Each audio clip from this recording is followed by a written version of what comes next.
This is Gagan Girotra, IIT Roorkee class of 2000, and I am Calcutta class of 2005. So simple interest is the amount of money, right? Let's use I for simple interest. So simple interest is the amount of money that is paid on a certain amount which was borrowed. Now let's say the amount borrowed was P principal. The rate of interest is R% per annum, right? And the number of years for which the amount P has been borrowed is, let's say, N, right? So the simple interest on this amount, on this principal, is going to be the principal into R percentage multiplied by the number of years, right? So if, let's say, at the end of n years we want to calculate what is the total amount of money that will be returned to the lender, it is going to be called amount, A for amount, which is equal to the principal plus the interest which is due for n years. So this is principal plus PRN upon 100. So we can take the P common. So the amount at the end of n years is going to be P into 1 plus R into N upon 100. Right. So let's take an example. If, let's say, the money lent was rupees 2000 at 12% per annum, and it was lent for, let's say, 2 years, then the interest can be calculated as principal into the rate 12 upon 100 into the number of years. So 12 for the 48, so this is 480 rupees, right? So we can cancel these two zeros, and 12 for the 48. So 480 rupees is the amount of interest which is due on 2000 rupees, and the amount which is due is P plus I, which is equal to the original 2000 which was borrowed plus the interest 480. So 2480 rupees must be returned at the end of 2 years. Now, before we start a discussion on compound interest, let's clarify how compound interest is going to be different from simple interest. Now, in case of simple interest, what happens is that the amount of interest which is due, it keeps on accumulating irrespective of any full or part repayments, right? So let's say if we had borrowed 100 rupees at the beginning of the loan period, then if, let's say, the interest rate was 10%, then 10% rupees 10 is the amount of interest which will be due at the end of 1 year. So the amount which must be paid at the end of year 1 will be rupees 110.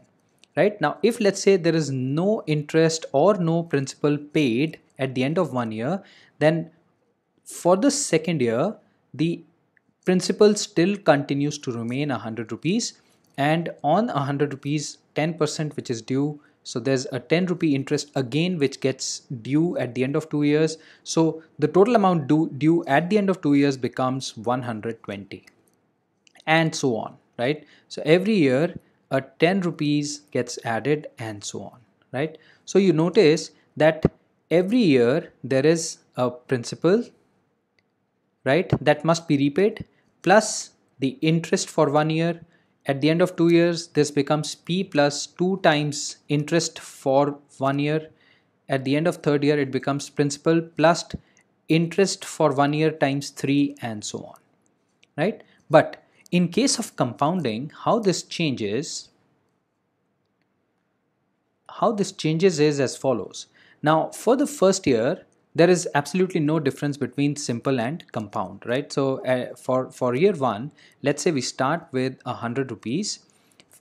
If the lending has taken place at 10% per annum, then there is a 10 rupees interest which is due, right? So the amount due at the end of 1 year is 110. You notice there is no difference between the amount due in case of simple interest and compound interest. However, as soon as the second year begins, the lender says that if you have not paid up this interest, right, now what you owe me is 110 rupees. So the principal for the second year now actually becomes 110 instead of 100, right? So notice now the difference begins, right? Now this 110 rupees for 1 year when kept, which is the second year, which is the time duration is again 1 year, at 10%, the interest now due becomes 11 rupees instead of 10, right? Now, if the interest due is 11 rupees instead of 10, then the amount which is due at the end of 2 years becomes 110 plus 11, 121. So you notice the difference starts as soon as the second year begins. There is a difference between the amount and the interest which is payable for the second year and at the end of second year respectively, right? Now for third year, if let's say none of the 21 rupees is paid, then the principal for the third year, which is at the end of 2 years or the beginning of the third year, the principal now becomes 121 instead of the 100 which would continue for simple interest case. So in this case, for the third year, the principal now is 121. The interest that must be paid at 10% is 12.1 rupees, and the total amount due at the end of third year is 133.1. Right? So you notice that the difference continues to increase. There was a difference of 1 rupee here, but the difference now is 3.1 rupees at the end of 2 years, and so on and so forth, right? Now, in case of compounding, what is happening is the second year, the amount at the end of 1 year was simply the principal plus number of years is 1, n into rate percent, right, into the rate percent into the number of years into the principal, right? So the amount at the end of 1 year was P into 1 plus R upon 100, right? Which is exactly what we calculated here. This is the amount due at the end of 1 year. Now, because this now becomes the principal for the second year, right? So the amount at the end of second year can be computed as the principal for second year, which is, this is the principal for second year. So we get A2 equals A1 into 1 plus R upon 100. We've used the same formula for the second year, the amount due at the end of second year. Now, if we replace A1 with this part, then we get A2 equals principal into 1 plus R upon 100 squared, right? This is the amount due at the end of 2 years. Now, if let's say we were to calculate the amount at the end of 3 years, then this will be amount for the second year, the principal for the third year multiplied by 1 plus R over 100, right? Now, if we replace A2 from here, then we get A3 equals principal into 1 plus R over 100 cube, right? And so it continues. So we can generalize that the amount at the end of n compoundings, n years, is going to be the principal times 1 plus R over 100 to the power n, right? Now, if I were to write the simple interest and the compounding interest, the amount due when the interest is given on a simple basis versus the amount due which is given on compounding basis, side by side, the two formulas will look like this.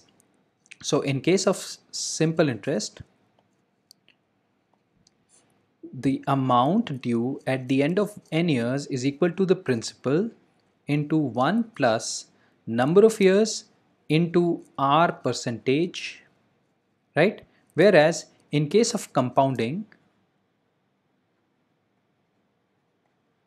the amount due at the end of n years is equal to the principal into 1 plus R upon 100 to the power n, right? So notice the difference. Now in this case, the R upon 100 is multiplied by n simply, and in this case 1 plus R upon 100 raised to the power n. So if you must notice, then actually with each increasing n, right? Let's say I were to write A1, A2, A3 and so on. A1 is going to be principal into 1 plus r over 100.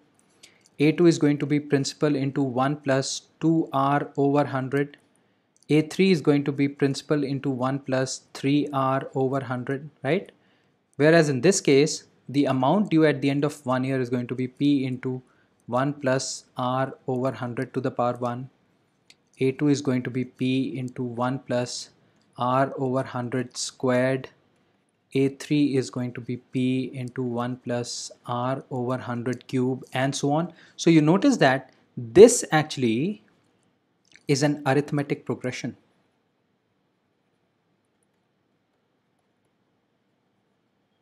Right? Where the amount due at the end of first year is the first term, and the common difference is equal to principal into r upon 100, right? You open this bracket up, you get P into r upon 100, which is the interest for 1 year, right? This becomes the common difference. In this case, we have this series as a geometric progression, right? Where the first term is the amount due at the end of 1 year, right? Just like in this case, exactly the same first terms.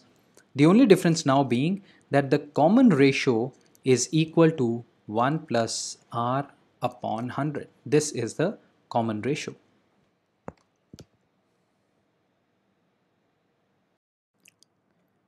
Now let us look at how the difference between the amounts due when there is simple interest versus there is compound interest. Now how come the amounts they start to differ? Now you would notice that in case of the first year, the amounts are exactly same, right? Because in a single compounding, the first compounding is exactly like simple interest because the principals, they are exactly equal. The compounding, it starts to deviate from the simple interest from the second year, right? Or the second compounding, to be more precise, because once the first compounding has taken place, it is this 10 rupees, this extra 10 rupees, which has gone and added to the principal in this case, whereas the principal has remained constant in case of simple interest. Now in case of compounding, let's find out how this difference of 1 rupee comes about at the end of 2 years, right? Now this difference of 1 rupee has come about from the extra interest which we have received in the second year. You notice that until here everything is exactly the same, right? So there is absolutely no difference, but this 121 and 120 are different because the 1 rupee extra has come from this part, right? And this has come extra. Why? Because this time the extra 1 rupee, right? So if I split this 11 rupees into 10 plus 1, right? This extra 1 has come from this extra 10, right? Which is missing here. So this extra 10 is actually the interest of previous year, right? And this one is interest on interest. So we can say that the amount at the end of 2 years, right, in case of compound interest minus the amount at the end of 2 years in case of simple interest, right, when we take the difference between these two, it is equal to the principal times r percentage, right? This is this 10 rupees, the extra interest which is earning interest in the second year, right? So this 10 rupees when multiplied by another r upon 100 is this extra 1 rupee, right? So we can say that the difference in the amounts for 2 years for the second year between compounding and the simple is interest on interest, right? So this interest is the extra 10 rupees, right? And the interest earned on the extra 10 rupees, 1 rupee, that is what this difference is, right? So we can just simply write this as the difference in the amounts at the end of 2 years between compounding and simple is going to be the principal multiplied by rate percentage squared, right? Now, let's move on to what this is going to be in case of 3 years, right? So in case of 3 years, the difference between the amounts in case of compounding and the simple interest is going to be principal into r upon 100 squared, right? And you multiply this by another factor of 1 of r upon 100 plus 3, right? So this is what is going to give you the extra 3.1 over and above the 130. Thanks for watching the video. You can give your feedback in the comments section below. Please click the like button if you thought the video was helpful. For lesson updates, you may subscribe to my YouTube channel People Plus, or you may read my blogs at peopleprep.com, or you can directly connect to us through our Facebook page @PeoplePlus, or you can email to me at gagan@peopleplus.com. Thank you.